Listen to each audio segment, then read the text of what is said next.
Jakarta, malam basah dan kelam menjadi saksi bisu pembunuhan brutal seorang prajurit muda, Lettura Mahendra. Dibantai oleh 12 preman jalanan yang dipimpin oleh oknum aparat korup, AKBP Surya. Kematian Mahendra mengguncang hati Letkol Teddy Indra Wijaya, atasan sekaligus sosok ayah baginya di medan tugas. Dengan tekad yang tak bisa dipadamkan, Letkol Teddy memutuskan untuk bergerak di luar jalur resmi. Ia tahu hukum tak akan berpihak jika oknum pelindung rakyat justru menjadi pemangsa. Misinya sederhana, keadilan atau kematian. Dalam perjalanan penuh intrik dan bahaya, ia dihadapkan pada pilihan-pilihan berat yang akan menguji kesetiaan, kemanusiaan, dan harga dirinya sebagai seorang prajurit. Jakarta malam itu seperti kota hantu. Jalanan basah karena hujan yang turun deras sejak sore, langit gelap tanpa bintang, dan angin malam menusuk tulang. Di trotoar sempit kawasan Senen, langkah seorang pria muda terdengar cepat dan berat. Dia mengenakan jaket tentara yang sudah mulai pudar warnanya. Lettura Mahendra, usianya baru 24 tahun, wajahnya keras, tapi sorot matanya malam itu penuh waspada. Dari tadi, dia merasa ada yang mengikuti. Beberapa kali ia menoleh ke belakang, tapi jalanan kosong. Hanya pantulan lampu kendaraan dari genangan air dan suara rintik hujan di atap seng. Dia berhenti di bawah lampu jalan yang remang, mencoba menelepon seseorang, tapi sinyal tak bersahabat. "Cepat pulang, Mahen," gumamnya pada diri sendiri. "Jangan nekat." Tapi semua sudah terlambat. Dari gang kecil di sebelah kiri, 3 orang muncul. Tubuh mereka besar, postur khas preman pasar. Tanpa aba-aba, mereka langsung mendekat. Mahendra mundur setapak, refleks tangannya meraih ke pinggang, tapi dia tidak bersenjata. Malam ini dia hanya habis patroli ringan, dan seharusnya sudah pulang 1 jam lalu. "Hei tentara sok-sokan, masih ingat yang lo usir dari Tanah Abang minggu lalu?" Salah satu dari mereka berseru, matanya merah, mungkin karena alkohol. Mahendra belum sempat menjawab ketika sebuah pukulan keras menghantam perutnya. Napasnya langsung tersengal. Dia coba menangkis, tapi serangan datang dari segala arah. 1, 2, 3, sampai jumlah mereka tak lagi bisa dihitung. 12 orang. Mereka menghajarnya seperti binatang buas mencabik mangsa. Mahendra sempat melawan, menendang 1 orang sampai jatuh. Tapi 1 lawan 12 mustahil. Kepalanya dipukul dengan batang besi, dan tubuhnya diseret ke pinggir jalan seperti karung sampah. Di bawah hujan yang semakin deras, darahnya bercampur, air dan mengalir perlahan ke selokan. Seorang penjual kopi di seberang jalan hanya bisa menggigit bibir. Ia memeluk tubuhnya sendiri, payung kecil menutupi sebagian wajah tuanya. Di sampingnya, anak muda, mungkin tukang ojek online, mengambil video diam-diam dari balik helm. Tapi tak ada yang menolong. Tak satu pun. Beberapa menit kemudian, suara motor meraung. Para preman itu kabur satu persatu, menyisakan tubuh Mahendra yang sudah tak bergerak. Sirene ambulans terdengar samar di kejauhan. Terlambat. Selalu terlambat. Keesokan paginya, di markas, pasukan, suasana seperti biasa. Anggota berjajar rapi di lapangan. Pelatihan pagi dimulai dengan pemanasan dan aba-aba. Tapi di ruang atas, Letkol Teddy Indra Wijaya menerima telepon dengan wajah tegang. "Apa maksudmu Mahendra tewas?" tanyanya tajam. "Dia diserang, Pak. Malam tadi, di Senen. Jenazahnya sekarang di RSCM. Kami baru dapat laporan dari kepolisian." Teddy terdiam. Untuk beberapa detik, dunia seperti berhenti berputar. Ia duduk perlahan, menatap meja kosong di depannya. Nama Mahendra langsung memunculkan banyak kenangan di kepalanya. Saat pertama kali Mahendra datang ke batalion, semangatnya yang berapi-api, dan betapa ia sering jadi yang pertama dalam latihan fisik. Anak itu bahkan belum sempat punya pacar. Teddy berbisik, suaranya berat. Di rumah sakit, Teddy berdiri tegap di samping tempat tidur jenazah. Tubuh Mahendra sudah ditutupi kain putih. Hanya wajahnya yang tersisa, biru lebam dan penuh luka. Wajah itu pernah penuh senyum saat bercerita soal kampung halamannya di Garut. Kini membeku, seorang dokter mendekat. "Kami sudah melakukan autopsi singkat, Pak. Penyebab kematian utama, benturan keras di kepala dan dada. Luka-luka lain akibat benda tumpul, sepertinya dia diserang beramai-ramai, setidaknya 10 orang. Teddy menutup mata Mahendra perlahan. Jarinya menggenggam erat tepi ranjang logam. Hujan masih turun di luar. Wajahnya tetap datar, tapi matanya merah. "Terima kasih, Dok. Sisanya biar saya yang urus." Sore harinya, di aula markas, Teddy memanggil beberapa prajurit kepercayaannya. Wajah mereka tegang. Semua mengenal Mahendra, semua marah, tapi mereka tahu aturan, tahu prosedur, dan tahu batas. Teddy berdiri di depan, tenang, tapi sorot matanya tajam. "Apapun yang membunuh Mahendra tidak akan lepas dari saya," katanya. Pelan tapi terdengar jelas di seluruh ruangan. "Saya akan cari satu persatu. Dan saya akan pastikan mereka tidak akan menyentuh siapapun lagi." Hening. Semua prajurit menunduk. Tak ada yang membantah, tak ada yang bicara. Mereka tahu satu hal, jika Letkol Teddy sudah turun tangan secara pribadi, maka perang sudah dimulai. Malam itu, Teddy berdiri sendiri di balkon kantornya. Jakarta terlihat seperti laut lampu, tapi bagi Teddy, malam itu tetap gelap. Hatinya sudah menyala, tapi bukan oleh cahaya, oleh kemarahan. Dan di benaknya hanya ada satu kalimat yang terus berulang. Keadilan harus ditegakkan. Tak peduli bagaimana caranya. Langit Jakarta pagi itu mendung. Hujan semalam meninggalkan genangan di mana-mana. Tapi bukan hanya jalan yang becek, hati Letkol Teddy juga tak kalah keruh. Di hadapannya, peti jenazah Letura Mahendra diselimuti bendera merah putih. Aroma dupa dan bunga melati bercampur dengan bau tanah basah. Upacara pemakaman militer digelar sederhana di pemakaman khusus TNI. Semua prajurit berdiri tegap, sebagian dengan wajah kaku, sebagian lagi tak kuasa menahan tangis. Orang tua Mahendra datang dari Garut. Wajah mereka seperti tanah retak, kering tapi penuh luka. Ketika tembakan salvo dilepaskan, dada Teddy bergetar. Bukan oleh suara senapan, tapi oleh kemarahan yang ia pendam begitu dalam. Tangannya terkepal di belakang. Wajahnya tetap dingin. Ia tahu sebagai komandan ia harus jadi tiang. Tapi hari itu, tiang itu mulai retak. Usai pemakaman, Teddy menghampiri ayah Mahendra, Pak Raka, seorang guru SD yang tubuhnya mulai membungkuk karena usia. Mata tua itu menatap Teddy dalam-dalam. "Bapak, Komandan Mahendra ya?" Suara Pak Raka bergetar. "Iya, Pak. Mahendra anak yang luar biasa," jawab Teddy pelan. Dia bilang, "Komandannya seperti ayah kedua di kesatuan," ucap Pak Raka lirih, air matanya tumpah. Teddy menggigit bibir bawah, tak sanggup bicara. Ia hanya bisa menepuk bahu Pak Raka dengan lembut. Dalam hatinya, ada janji yang tumbuh pelan-pelan. "Aku akan balas ini semua, Mahen. Aku bersumpah." Beberapa hari kemudian, Teddy mulai bergerak. Jalur resmi sudah dicoba.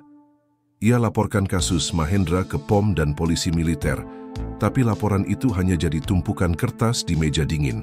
Tak ada tindak lanjut, tak ada penyelidikan. "Serangan preman, motif pribadi, tidak ada saksi kuat," kata salah satu perwira polisi militer sambil menyeruput kopi. Teddy tahu permainan ini. Dia bukan prajurit kemarin sore. Kalau kasus Mahendra dibekukan secepat itu, berarti ada yang mengatur dari dalam. Dan benar saja. Saat ia menyelidiki lebih dalam, salah satu bintara intel memberi bocoran. "Pak, kami dengar nama AKBP Surya disebut-sebut. Dia punya hubungan dengan geng jalanan di Senen. Katanya sih Mahendra sempat konflik sama anak-anak preman waktu patroli terakhir." Teddy diam. Matanya menyipit. "Surya yang dari Polres Jakpus?" "Ya, Pak. Itu orang berpengaruh, banyak backing. Bahkan katanya atasannya pun takut." Nama itu langsung menancap dalam kepala Teddy. AKBP Surya dulu pernah bekerja sama dalam operasi gabungan, tapi sejak beberapa tahun terakhir, pria itu berubah. Terlalu dekat dengan dunia malam, terlalu nyaman bergaul dengan kriminal. Dan sekarang, dialah dalang dari semua ini. Malam harinya, Teddy membuka kembali catatan patroli Mahendra. Di lembar terakhir, Mahendra menulis singkat, "Preman di Senen makin liar. Ada transaksi mencurigakan dekat jalur truk logistik. Sudah saya tegur, tapi mereka tantang balik. Ada satu yang bilang, 'Kami di bawah komando Surya.'" Teddy mengusap wajah. Keningnya berkerut dalam. Ini bukan sekadar serangan jalanan. Ini ada motif yang lebih besar. Ia lalu menghubungi teman lamanya, Dimas, yang kini bekerja di Badan Intelijen. Gua butuh bantuan. Cek nama AKBP Surya, semua rekam jejaknya. Gue curiga dia terlibat lebih dari yang kita kira. Dimas tertawa pahit. Wah, lo ngajak ribut sarang ular, Ted. Aku nggak takut ular. Aku cuma benci kalau ular berkedok seragam. Beberapa hari setelahnya, Teddy duduk di ruang kerja dengan layar laptop terbuka. Dimas mengirimkan data rahasia, riwayat transaksi mencurigakan, catatan penyelidikan internal yang dihapus, dan rekaman interogasi saksi yang tak pernah masuk arsip resmi. Salah satu video membuat Teddy merinding. Itu rekaman seorang preman yang tertangkap dalam razia narkoba tahun lalu. Kami cuma ngelindungin jalur bos Surya. Dia yang kasih izin, Mahendra. Tentara itu terlalu cerewet, wajar kalau dia dibungkam. Teddy memutar video itu 3 kali. Matanya kosong, napasnya berat. Mahendra dibunuh karena mencoba menegakkan aturan. Dan pelakunya bukan hanya preman jalanan, tapi seseorang yang seharusnya menjadi penegak hukum. Beberapa malam kemudian, Teddy mendatangi lokasi kejadian. Trotoar tempat Mahendra diserang masih basah sisa hujan. Ada bercak kecil di tembok. Sudah pudar, tapi masih terlihat bekasnya. Ia berdiri di sana lama, sendiri, mengamati jejak-jejak yang ditinggalkan oleh kekerasan. Lalu, dari balik warung rokok, seorang kakek tua menghampiri. Wajahnya keriput, tapi matanya awas. Abang tentara ya, tanya si kakek. Teddy mengangguk. Saya komandannya Mahendra. Kakek itu menghela napas. Saya lihat malam itu. Mereka ganas. Mahendra nggak sempat teriak, tapi saya takut. Nggak berani bilang apa-apa. Teddy menatap dalam. Sekarang pun, kalau Bapak bersaksi, saya tak bisa janji Bapak aman. Kakek itu menggeleng pelan. Saya nggak mau bersaksi, Bang. Tapi saya bisa kasih petunjuk. Ia menyerahkan secarik kertas. Ini nama dan alamat satu dari mereka. Preman itu sering ngintilin Mahendra sejak minggu lalu. Teddy menerima kertas itu. Matanya menatap nama di sana. Yayan Kriting, CL Industri nomor 46. Dia menggenggam kertas itu erat. Terima kasih, Pak, ini awalnya. Di tengah malam yang kembali gelap, Teddy naik ke motornya, menatap jalan panjang di depannya. Ada luka dalam di hatinya. Bukan luka karena kekalahan, tapi luka yang menuntut balas. Karena bagi seorang prajurit sejati, luka paling dalam bukan di tubuh, tapi di hati ketika kehilangan anak buah dan tidak bisa berbuat apa-apa. Tapi kali ini, dia akan bertindak. Dia tidak akan diam. 3 hari berlalu sejak Teddy menerima nama Yayan Kriting dari si kakek tua di Senen. Dan selama 3 hari itu pula, Letkol Teddy menyelam lebih dalam ke lorong-lorong gelap yang jarang disentuh oleh prajurit. Dunia yang tak mengenal pangkat, apalagi keadilan. Dunia tempat hukum dibeli dengan uang dan kebenaran dijual murah. Teddy tahu, jika ia ingin menyentuh AKBP Surya, ia tidak bisa melakukannya secara langsung. Bukan karena takut, tapi karena Surya bukan musuh yang bisa dihadapi dengan peluru. Dia dilindungi oleh institusi, oleh koneksi, dan yang lebih berbahaya, oleh rasa takut banyak orang. Malam itu, Teddy menyamar. Bukan dengan topeng atau kostum, tapi dengan membuang semua simbol militernya. Jaket dinas diganti hoodie gelap, sepatu tempur diganti sneakers biasa. Di tangannya, kertas kecil dengan alamat JL Industri nomor 46, terasa seperti tiket menuju neraka. Lokasi yang dituju ternyata sebuah rumah kontrakan di daerah pinggiran, jauh dari jalan besar. Sekilas tampak seperti rumah kosong. Cat dinding mengelupas pagar karatan dan jendela ditutupi tirai lusuh. Tapi Teddy tidak buta insting. Ia mengetuk pelan, tak ada jawaban. Lalu ia menendang pintu sekali, keras. Dari dalam, suara gaduh terdengar. Seorang lelaki kurus tinggi berambut kribo membuka pintu dengan mata setengah mabuk. "Lo siapa?" tanyanya dengan suara serak. Teddy tak jawab. Ia langsung mendorong tubuh lelaki itu ke dalam, mengunci pintu cepat-cepat. Dalam beberapa detik, Yayan Kriting sudah tersungkur ke lantai dengan tangan dikunci ke belakang. Wajahnya menempel ubin dingin. "Aku cuma tanya sekali." Suara Teddy rendah tapi tajam. "Apa yang lu tahu tentang malam pembunuhan Letura Mahendra?" Yayan berusaha melawan, tapi tenaga Teddy bukan main-main. Sejak muda dia terkenal di batalion karena bisa menjatuhkan orang 2 kali beratnya. Hari ini, kekuatan itu disalurkan pada satu tujuan, menggali kebenaran. "Lo siapa sih lo?" teriak Yayan. Teddy menekuk lengannya lebih keras. "Komandannya Mahendra." Yayan terdiam, tubuhnya langsung lemas. "Lo tentara?" Yang sekarang sedang sangat marah. Butuh waktu 15 menit sebelum Yayan mulai bicara. Mungkin karena sakit, mungkin karena takut, atau mungkin karena dia tahu hari itu keadilan tidak akan datang lewat pengadilan. "Gue nggak ikut mukulin, sumpah. Tapi gue ada di sana. Surya yang nyuruh mereka. Katanya si Mahendra udah ganggu jalur." "Dagang." Teddy menatapnya dingin. "Jalur apa?" Yayan menelan ludah. "Ekspedisi gelap. Barang masuk dari pelabuhan, keluar lewat truk malam. Mahendra waktu itu nekat minta sweeping. Terus preman-preman anak buah Surya merasa terganggu. Jadilah malam itu eksekusi." Teddy mendekat. "Lo lihat sendiri?" Yayan mengangguk cepat. "Gue sembunyi di balik mobil, tapi gue lihat ada orang Surya di sana. Namanya Darto. Dia yang ambil video buat laporan ke bos." "Bos?" Yayan ragu. "Gue nggak tahu nama aslinya. Tapi dia bukan polisi. Orang luar. Bos besar. Kayaknya pengusaha. Tapi sering nongol di markas Surya, kadang-kadang bawa pejabat sipil juga." Malam itu, Teddy duduk di ruang tamunya sendiri, menatap papan kecil tempat ia menempelkan data. Wajah Surya ada di tengah, dan di bawahnya muncul 2 nama baru, Yayan Kriting dan Darto. Lalu di atas semua itu satu kata ditulis dengan spidol hitam, "Bos besar." Siapapun dia, jelas bukan orang biasa. Dan disinilah segalanya mulai rumit. Karena Teddy bukan penyelidik, bukan intelijen, tapi sekarang dia memegang kunci dari satu sindikat besar yang jika dibongkar bisa menggerakkan tanah Jakarta. Ia tahu dia sendirian, tapi dia juga tahu Mahendra pantas mendapatkan lebih dari sekadar diam. Keesokan harinya, Teddy menyamar lagi. Kali ini ia masuk ke kantor polisi tempat Surya bertugas. Ia pura-pura menjadi staf kejaksaan yang mengaku mencari dokumen lama. Di sana ia mencuri waktu menyelinap ke ruang arsip. Dan di laci terakhir, ia menemukan sesuatu yang mencurigakan. Sebuah map merah bertuliskan, "Operasi Senen tidak untuk disebarkan." Ia buka cepat, foto-foto peta jalur logistik, laporan keuangan dan rekaman CCTV. Di salah satu gambar, tampak truk kontainer bertuliskan logo perusahaan milik pengusaha terkenal di Jakarta. Teddy menarik napas dalam. Jadi ini kenapa mereka bunuh Mahendra. Mahendra bukan korban sembarangan.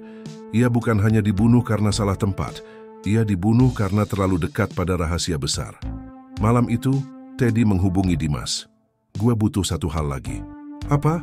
"Nama dan data semua pemilik saham di perusahaan logistik itu, termasuk siapa yang punya akses ke pelabuhan, dan siapa yang duduk di belakang AKBP Surya." Dimas diam sejenak. "Lu yakin mau terusin ini, Ted? Gue udah kelewat jauh untuk mundur." Dan disinilah semuanya berubah. Apa yang awalnya dendam pribadi, kini berubah menjadi satu perlawanan melawan sistem yang busuk. Let Call Teddy kini tidak hanya melawan geng jalanan, tapi melawan bayang-bayang besar yang bersembunyi di balik jas, lencana, dan kursi kekuasaan. Hidup kadang berjalan seperti bayangan, tampak tapi tak bisa disentuh. Begitulah kesan pertama Teddy saat mendengar nama Darto disebut dalam pengakuan Yayan. Tidak ada data resmi, tidak ada riwayat jabatan, bahkan di dunia preman Jakarta, nama itu hanya dibisikkan. Namun Darto ada, dan Darto adalah kunci. Dimas, sang teman lama dari Badan Intelijen, akhirnya menemukan jejaknya. Selembar foto dikirim melalui aplikasi terenkripsi.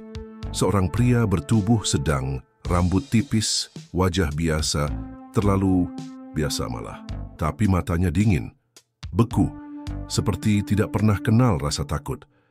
Nama asli, Darto Rusmanto, mantan anggota Ormas yang kini jadi penghubung antara aparat nakal dan kelompok kriminal. Dikenal sebagai tangan kanan Surya. Tapi, lebih dari itu, dia juga bertindak sebagai penyambung suara dari pihak di atas. Di atas? Gue belum bisa pastiin siapa. Tapi katanya, ada pengusaha gede yang backing mereka semua. Teddy menatap layar ponselnya lama. Darto bukan sekadar eksekutor, dia operator di lapangan. Dan kalau bisa menyentuh Darto, mungkin ia bisa membuka jalan ke Surya atau bahkan ke otak utamanya. Malam itu Teddy memarkir motornya di belakang sebuah bar tua di kawasan Mangga Besar.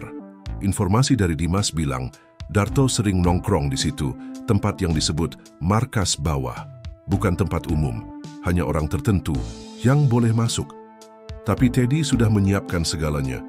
Ia mengenakan jaket jeans kusam, celana belel, dan sepatu boots usang. Rambutnya ditutupi topi hitam. Ia tak terlihat seperti perwira TNI. Ia terlihat seperti mantan narapidana yang sedang mencari kerja. Di dalam ruangan itu dipenuhi asap rokok dan suara musik dangdut remix.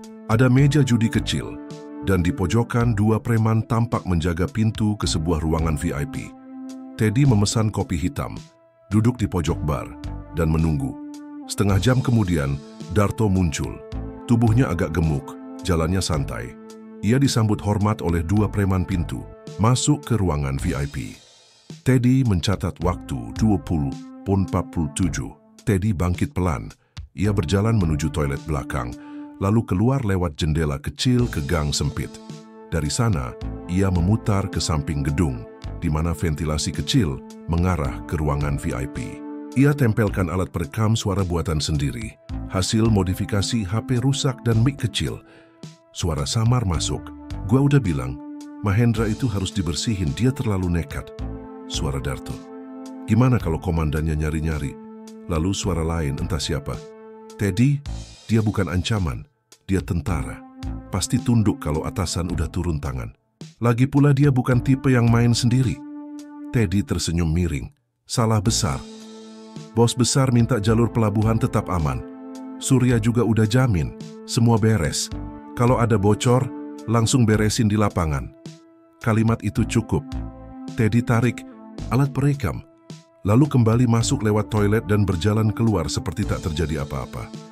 Tapi sebelum benar-benar pergi, dia sempat bertukar tatap dengan salah satu preman pintu.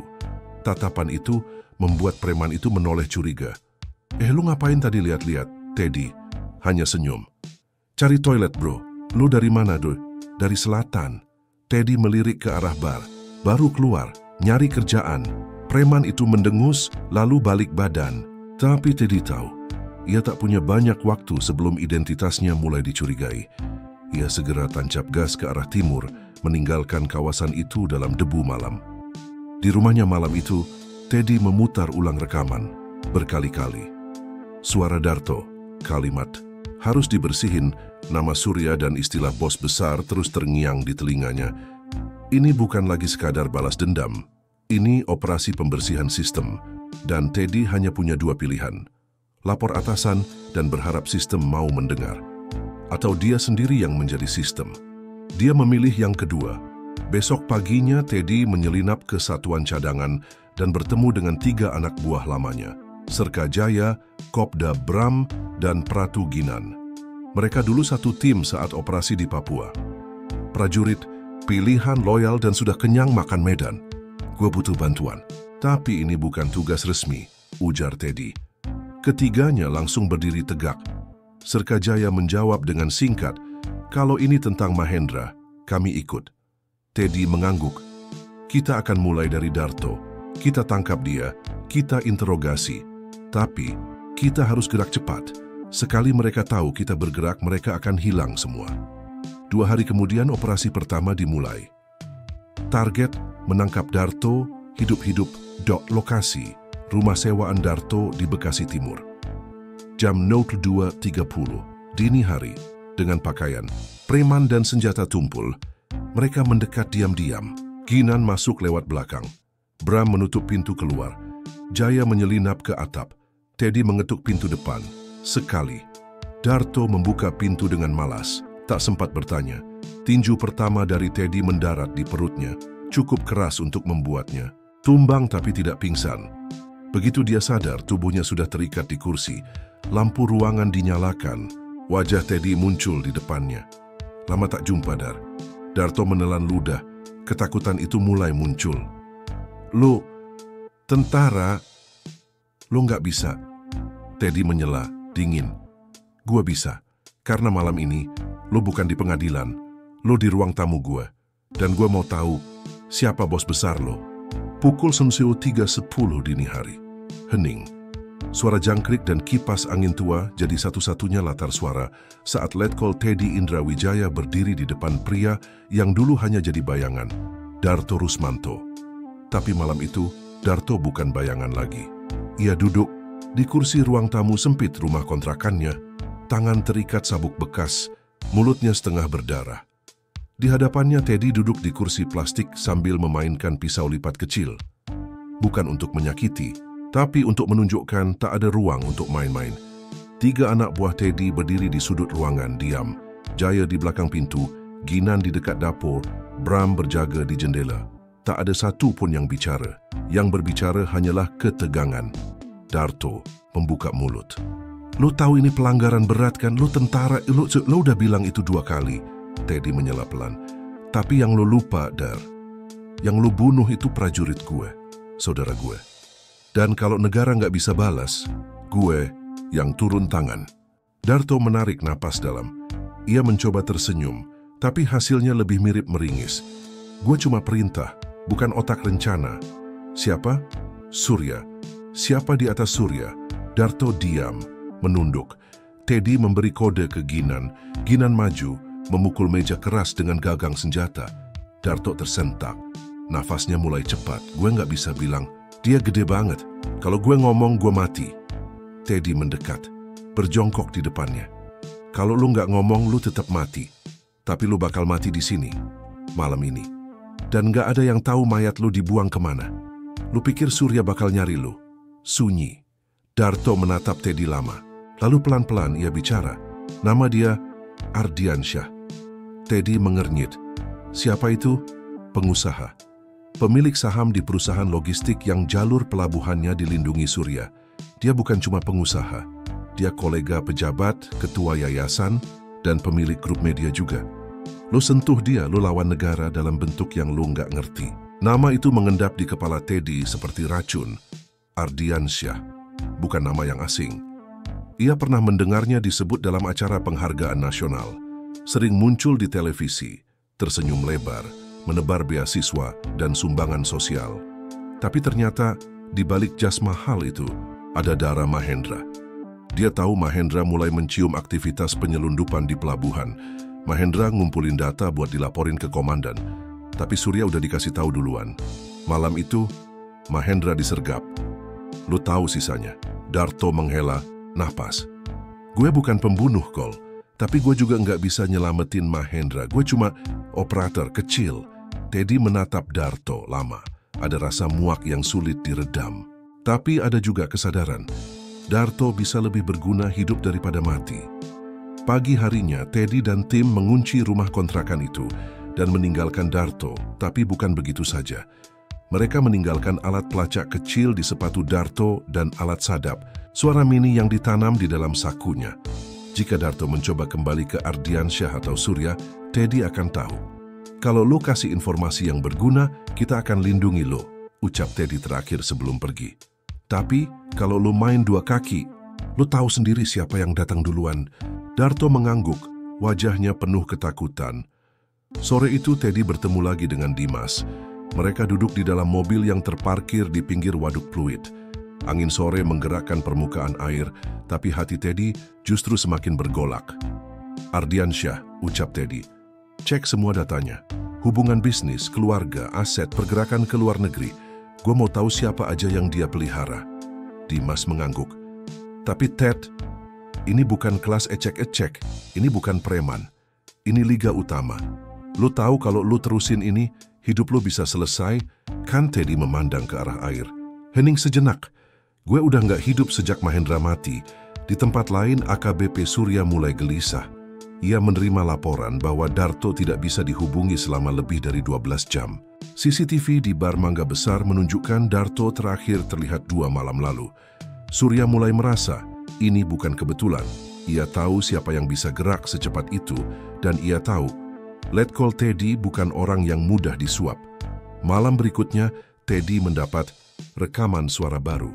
Darto ternyata mencoba menghubungi Surya dari warnet. "Sur, kita masalah." Mereka datang. Mereka tahu semuanya. "Siapa?" "Teddy. Dia udah mulai cari nama Ardiansyah."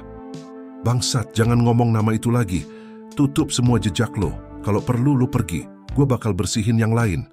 Teddy menutup rekaman. Wajahnya keras. Ia tahu perang akan dimulai. Dan ini bukan lagi tentang Mahendra. Ini tentang siapa yang berani melawan sistem dan siapa yang hanya berani bicara di depan kamera. Jakarta mulai terasa sesak. Bukan karena kemacetan atau panas matahari siang yang membakar aspal, tapi karena tekanan yang tak kasat mata. Sejak nama Ardiansyah keluar dari mulut Darto, langkah Letkol Teddy tak pernah lagi ringan. Ini bukan lagi soal dendam. Ini soal nyawa. Nyawa banyak orang. Teddy menyadari satu hal. Musuhnya kini bukan preman jalanan. Bukan juga oknum polisi seperti Surya. Tapi seseorang yang bisa memutar opini publik, menekan institusi negara, bahkan membuat rekam jejak seseorang menghilang dari sistem. Dan langkah menuju orang itu adalah langkah menuju neraka. Hari Senin pagi, Teddy menerima kabar buruk. "Darto hilang. Dia dipancing keluar," kata Ginan dengan wajah pucat. 3 orang masuk ke warnet tempat dia ngontak Surya. "Kita cuma nemu sandal dan bercak darah." Serka, Jaya menggebrak meja. "Brengsek!" Bram menunduk diam. Teddy hanya menghela napas panjang. Ia tahu ini akan terjadi cepat atau lambat. Darto adalah saksi kunci. Dan mereka, entah siapa mereka, bergerak lebih cepat dari sistem. Teddy menyalakan rokok. Satu-satunya hal yang bisa menenangkan pikirannya sekarang. Kalau Darto udah dibungkam, kita cuma punya satu jalan. Buka semua. Buat semua orang lihat siapa sebenarnya Ardiansyah. Kita perang opini. Sore itu, Teddy bertemu Dimas lagi. Kali ini di gedung parkir kosong dekat Senayan. Dimas datang membawa satu laptop. "Ada yang mau lu lihat?" Ia membuka video rekaman drone yang diambil dari atas salah satu gudang milik Ardiansyah di kawasan Pelabuhan Marunda. Truk datang malam-malam tanpa nomor polisi. Kontainer dibuka. Isinya senjata dan obat-obatan ilegal. Semua diatur rapi. "Ini bukti yang cukup buat nyeret dia ke Komnas HAM, BNN, bahkan Mahkamah Agung," kata Dimas. "Tapi semua tergantung siapa yang mau berani nyebarinnya." Teddy diam. Wajahnya keras. "Gua yang sebarkan," jawabnya akhirnya. "Tapi bukan sekarang. Lo mau apa?" "Gue mau ketemu dia langsung, tatap muka." Malam itu Teddy mengirim undangan. Bukan lewat surat resmi, tapi lewat dunia gelap yang sama yang biasa digunakan musuhnya. Pesan anonim, akun fake, jalur darknet. Pesan itu ditujukan untuk Surya. "Ajak Ardiansyah, kita bertemu tempat netral, lo tentukan. Tapi kalau lo ngelawan, semua data bocor ke publik. Video, transkrip, nama-nama. Gue nggak peduli siapa yang ikut jatuh." Balasan datang 2 jam kemudian. Besok malam, gudang kosong nomor 7, Pelabuhan Tua, 22 Unden. Hari Teddy berdiri di depan kaca, mengenakan pakaian preman gelap, rompi anti peluru di dalam, pistol kecil di pinggang. Wajahnya kosong. Di luar, Jaya, Ginan, dan Bram sudah siap dengan posisi masing-masing. "Kita bukan cari mati," kata Teddy. "Tapi kalau memang ini akhir kita, setidaknya kita mati dalam pilihan." 22:03 Boy IB. Gudang tua pelabuhan, lampu-lampu padam. Hanya satu bohlam di tengah ruangan yang menyala menggantung seperti di film-film mafia. Teddy masuk pertama. Sendiri. Tangan di atas kepala. Tak bersenjata tampaknya. Di seberang, 2 mobil SUV hitam berhenti. Dari dalam, Surya keluar. Di belakangnya sosok Ardiansyah muncul. Rambut perak, jas mahal, wajah penuh percaya diri. Seperti biasa, orang kuat tak butuh banyak penjaga. Mereka percaya uang dan pengaruh lebih kuat dari peluru. Letkol Teddy Indrawijaya. Ardiansyah membuka pembicaraan dengan suara tenang, bahkan ramah. "Kau prajurit, seharusnya patuh pada sistem, bukan melawannya." Teddy tak bicara, ia hanya menatap tajam. Mahendra hanya bidak. Dia terlalu ingin jadi pahlawan. Dunia ini tidak dibuat untuk orang seperti dia. Dan lo pikir, dunia ini dibuat untuk orang seperti lo? Suara Teddy keras. Yang hidup dari darah orang kecil, yang nutupin kejahatan dengan donasi dan kamera. Ardiansyah tersenyum. Idealismemu mengagumkan, Teddy. Tapi ini bukan dunia ideal. Ini dunia nyata. Kalau kau terus maju, bukan cuma kau yang hancur. Anak buahmu, keluarga, bahkan nama baik satuanmu. Gue nggak peduli. Tiba-tiba, Surya mengangkat pistol. Tapi sebelum jari telunjuknya bisa menarik pelatuk, suara tembakan lain lebih dulu meledak dari atas. Brak, kepala Surya terpental. Peluru dari Bram, posisi sniper dari atap sebelah. Ardiansyah kaget, tak sempat bicara. Teddy sudah merangsek maju, menodongkan pistol ke keningnya. Kalau gue bunuh lo sekarang, lo jadi martir. Tapi gue bukan pengecut kayak lo. Gue biarkan lo hidup, biar lo bisa lihat semua topeng lo jatuh. Teddy mundur. Sekejap kemudian suara sirine menggema dari kejauhan polisi. Media, drone. Dimas sudah sebarkan video bukti ke semua saluran. Ardiansyah terdiam, wajahnya pucat. 2 jam kemudian, berita nasional meledak. Pengusaha nasional Ardiansyah ditangkap terkait jaringan kriminal transnasional. Nama Mahendra disebut. Nama Teddy muncul, tapi bukan sebagai tersangka, tapi sebagai pahlawan diam-diam. Teddy tak hadir dalam konferensi pers. Ia pulang malam itu. Duduk di depan rumah dinasnya, menyalakan rokok. Jaya duduk di sampingnya. Udah, kelar komandan. Teddy menggeleng pelan. Belum ja, neraka belum selesai, kita baru buka pintunya. Pagi itu langit Jakarta mendung. Udara terasa berat. Tapi bukan karena hujan. Ada sesuatu di udara yang tak terlihat. Ancaman yang lebih halus daripada peluru. Lebih mematikan daripada bom. Letkol Teddy duduk di ruangannya, tangan kirinya, memegang secangkir kopi hitam yang sudah dingin sejak 30 menit lalu. Di meja berkas-berkas kasus Ardiansyah berserakan. Di layar laptopnya video penangkapan Ardiansyah diputar tanpa suara. Ia menatapnya, bukan bangga, tapi waspada, karena ia tahu ini bukan akhir. Ini awal dari permainan yang lebih kotor, Dimas. Datang dengan wajah tegang. Gawat, Ted. Ada memo dari Mabes, lo dicopot dari jabatan. Teddy menoleh pelan. Diam. Wajahnya tetap datar. Alasannya? Langkah individual tidak sesuai prosedur institusi. Membahayakan misi dan hubungan antar instansi. Dimas membacakan dari ponsel. Serkajaya yang berdiri di pojok ruangan langsung meledak. Apa? Komandan justru beresin yang institusi. Sendiri nggak berani sentuh. Kita tangkap penjahat, kok malah dicopot? Dimas menatap Teddy pelan. Ini bukan cuma tentang Ardiansyah. Lo udah sentuh simpul-simpul kekuasaan, Ted. Lo udah bikin banyak orang penting nggak bisa tidur. Teddy berdiri. Perlahan ia buka laci dan ambil map coklat tua. Di dalamnya ada catatan Mahendra. Tulisan tangan yang ditemukan di saku celananya setelah kematiannya. Catatan itu berisi daftar nama, sebagian besar hanya inisial dan catatan singkat. Erving, Komisaris BUMN. Awehi, adik ipar menteri. Tersu, pengacara jaringan Surya. Semua punya koneksi. Semua ada di belakang Ardiansyah. Dan semua masih bebas. Malam harinya telepon rumah Teddy berdering. Suara pria tua di ujung sana. Berat dan lambat. Letkol Teddy, kami dari bagian dalam yang juga muak. Tapi langkah Anda sembrono. Anda membuat kami terpaksa bergerak. Siapa ini? Anda akan tahu dalam waktu dekat. Dan Anda akan mengerti bahwa dalam dunia ini keadilan tidak datang dari peluru, tapi dari siapa yang menulis ulang cerita. Klik, sambungan terputus. Teddy hanya menatap gagang telepon, lama. Keesokan harinya, berita heboh meledak. Judul besar terpampang di layar televisi. Letkol Teddy diduga langgar prosedur terkait pembunuhan AKBP Surya. Bukti-bukti palsu mulai bermunculan. Video editan yang menunjukkan Teddy mengancam Surya, transkrip yang direkayasa, saksi misterius yang mengatakan Teddy memprovokasi Darto untuk membunuh. Semua dimainkan rapi. Dimas memukul mejanya. Mereka sedang menjadikan lo kambing hitam. Mereka mau lo hancur, nama lo, karier lo, semua. Teddy menghela napas. Gue udah siap, sejak Mahendra mati. Tapi meski ia berkata siap, malam itu Teddy duduk di beranda rumahnya lebih lama dari biasanya. Ia menatap langit yang kelabu. Mengingat tawa Mahendra saat dulu makan malam di pos komando. Mengingat cita-cita anak muda itu.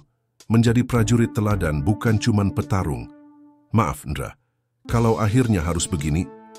Malam itu, rumah Teddy dilempari batu. Selembar kertas dilempar ke halaman. Bertuliskan huruf besar, kasar. Berhenti, atau istrimu jadi korban berikutnya. Jaya langsung mengambil posisi penjagaan. Bram dan Ginan memperketat perimeter. Teddy membawa anak dan istrinya ke rumah perlindungan milik sahabat lamanya di Bandung. Diam-diam, tanpa jejak, tapi hatinya tak bisa ikut pergi. Hatinya masih di sini, di Jakarta, di medan tempur yang makin sunyi, yang tak lagi bisa dibedakan siapa kawan, siapa lawan.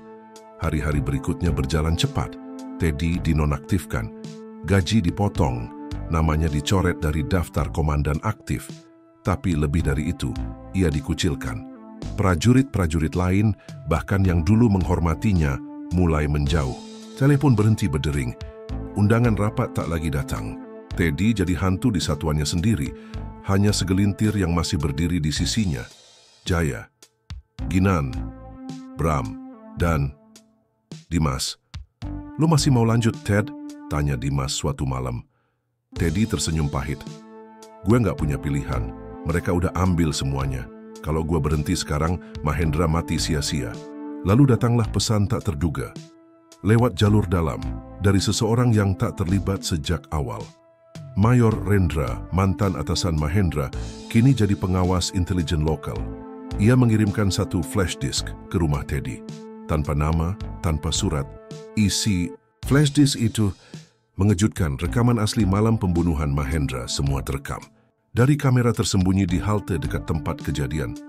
Wajah-wajah preman, suara teriakan. Dan yang paling penting, siluet AKBP Surya berdiri di mobil, memerintah. Teddy gemetar menontonnya. Bukti itu bisa menghapus semua kebohongan, bisa membalik semua narasi, tapi itu juga bisa membunuhnya. Hujan turun deras malam itu.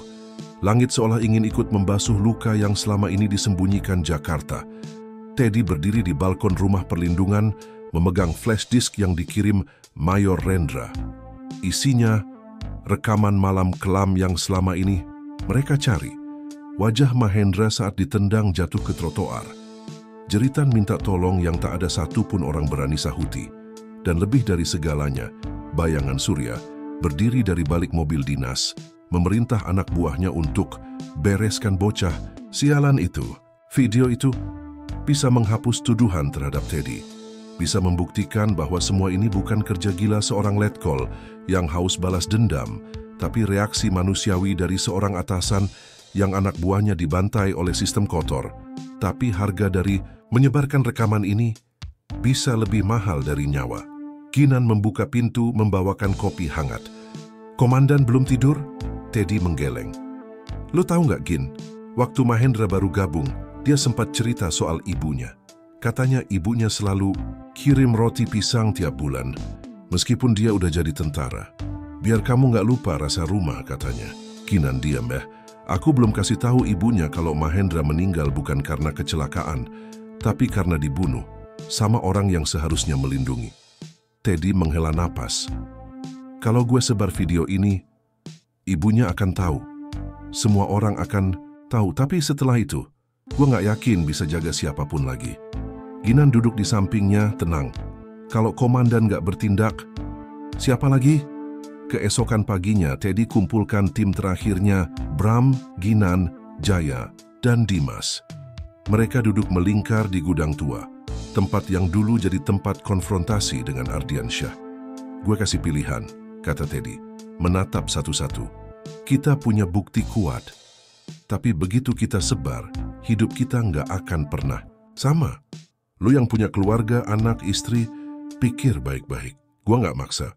Mereka saling pandang. Hening, lalu Jaya berdiri. "Gua ikut." Bram mengangguk.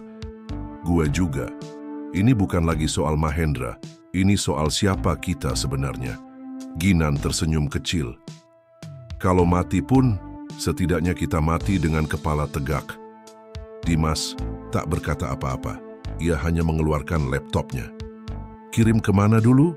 Mereka memecah bukti ke beberapa jalur, kirim ke jurnalis independen yang pernah menulis kasus-kasus aparat, upload di forum-forum internasional, kirim ke LSM dan Komnas HAM, Dropbox ke beberapa tokoh militer senior yang pernah berselisih dengan Ardiansyah dan gengnya. Malam itu, dunia maya dibanjiri video berdurasi 3 menit 42 detik. Judulnya simple, kebenaran tentang Mahendra, mulai bermunculan. Shackles keadilan untuk Mahendra. Cafu Teddy bukan penjahat. Cap bongkar mafia seragam dampaknya meledak. Media internasional mulai menyorot Indonesia. Parlemen dipaksa bicara. Institusi mulai panik. Orang-orang yang dulu membela Ardiansyah mulai cuci tangan. Beberapa nama besar mendadak cuti dari jabatannya. Komisaris, jaksa, pengusaha, politisi. Dan di tengah badai itu, Teddy tetap berdiri. Diam. Tenang. Sampai akhirnya, datang surat panggilan dari Komite Kehormatan Militer. Hari sidang. Teddy berdiri sendiri di ruang sidang internal. Seragamnya masih lengkap, tapi tak ada pangkat di bahunya. Meja depan diisi oleh 3 jenderal. Aktif, tak ada kamera, tak ada media. Hanya kesunyian formal dan dinginnya hukum militer. Letkol Teddy Indrawijaya, Anda dituduh melakukan tindakan di luar kewenangan, membahayakan kestabilan institusi, serta menyebar informasi rahasia negara. Teddy menatap mereka. Tenang, saya hanya membela anak buah saya, Pak. Kalau institusi ini tidak sanggup lindungi prajuritnya, maka saya yang akan turun. Hening. Salah satu jenderal dengan kumis tebal dan wajah keras menatapnya lama. Apa Anda siap dengan konsekuensinya? Teddy mengangguk. Saya siap. Bahkan sejak malam Mahendra meninggal. Keputusan. Teddy diberhentikan secara hormat dari dinas aktif. Bukan karena kalah, tapi karena sistem belum siap menghadapi orang sejujur dia. Beberapa minggu kemudian, media menyambutnya sebagai prajurit yang tak takut neraka. Buku tentang Mahendra mulai dicetak, film dokumenter mulai diproduksi. Nama Mahendra kembali dicatat di Monumen Kehormatan Prajurit. Dan Teddy, ia tinggal jauh dari Jakarta, hidup sederhana, tapi damai. Setiap pagi ia menyiram tanaman kecil di depan rumah. Kadang ada surat datang dari anak muda, calon prajurit, mahasiswa atau bahkan rakyat biasa. Isinya sama. Terima kasih Pak Teddy, karena Anda saya tahu keberanian itu nyata. Langit pagi itu cerah, angin berhembus lembut membawa aroma tanah basah. Di sebuah desa kecil di kaki Gunung Halimun, Letkol Teddy kini bukan lagi bagian dari militer. Hidup tenang dalam keheningan yang belum pernah ia kenal sebelumnya. Pagi-paginya, sederhana, bangun saat azan subuh, menyiram tanaman di pekarangan kecilnya, lalu duduk di beranda sambil menikmati kopi hitam buatan sendiri. Tapi meski hidupnya kini jauh dari teriakan komando, suara tembakan atau riuh rapat satuan, jiwanya tetap sama, jiwanya tetap prajurit. Hari itu, seorang anak muda mengetuk pagar rumahnya. Pak Teddy menoleh, seorang pemuda kurus, rambut cepak, mengenakan jaket motor. Saya Damar, Pak, mahasiswa. Saya baca semua tentang Bapak, tentang Mahendra. Teddy tersenyum kecil. Masuklah, kopi masih hangat. Di ruang tamu yang hanya berisi 2 kursi dan 1 rak buku, Damar duduk gelisah. Pak, saya cuma mau bilang, saya nggak pernah percaya aparat lagi. Dulu, sampai saya baca cerita Mahendra. Sampai saya tahu ada orang kayak Bapak. Ia mengeluarkan buku catatan kecil, menunjukkan halaman penuh coretan. Saya lagi bikin skripsi, Pak, tentang moralitas dalam tubuh militer. Boleh saya wawancara Bapak? Teddy tersenyum mengangguk pelan. Kalau kamu tanya teori, saya nggak pinter. Tapi kalau kamu tanya soal hati, saya bisa cerita. Hari-hari berlalu. Damar bukan satu-satunya yang datang. Ada anak muda dari pesantren yang ingin belajar disiplin. Ada pensiunan polisi yang ingin minta maaf atas masa lalunya. Bahkan ada wartawan senior yang sekadar ingin duduk bersama, diam dan minum kopi. Teddy tak pernah menolak siapapun. Ia tahu, ia mungkin bukan lagi seorang letnan kolonel. Tapi ia masih bisa menanamkan sesuatu yang lebih kuat dari pangkat, keteladanan. Sampai suatu malam Ginan datang. Ia naik motor trail berdebu dan kelihatan lelah. Tapi matanya berbinar. "Komandan, kami dirikan yayasan.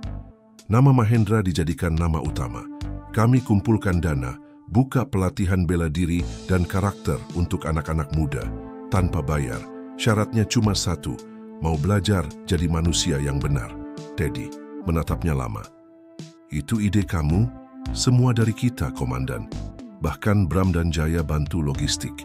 Dan Dimas, dia bantu urus legalitasnya." Teddy mengangguk pelan. "Dan kamu datang kemari untuk..." Ginan tersenyum lebar. "Untuk ngajak Komandan jadi pembina utama. Kami nggak peduli sistem udah buang Komandan. Buat kami, Komandan tetap pemimpin." Beberapa minggu kemudian, di lapangan sederhana, dengan tanah merah dan bendera lusuh yang berkibar, kaku, berdirilah Teddy di hadapan 30 anak muda. Mereka bukan tentara, tak berseragam. Tapi sorot mata mereka tajam. Penuh semangat, Teddy menghela napas, lalu berkata, "Dulu, saya pikir kekuatan ada di pangkat. Tapi setelah semua yang terjadi, saya sadar kekuatan sejati ada di hati yang gak mau tunduk pada ketidakadilan. Kalian di sini bukan buat jadi prajurit, tapi buat jadi manusia yang gak takut berdiri sendiri. Yang tetap jujur walau semua orang bilang bohong lebih mudah." Suasana hening. Angin berhembus pelan. Di belakang mereka, langit mulai memerah oleh senja. Teddy menatap ke arah bendera.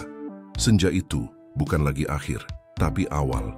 Malamnya, di beranda, rumah Teddy menulis surat untuk Ibu Mahendra.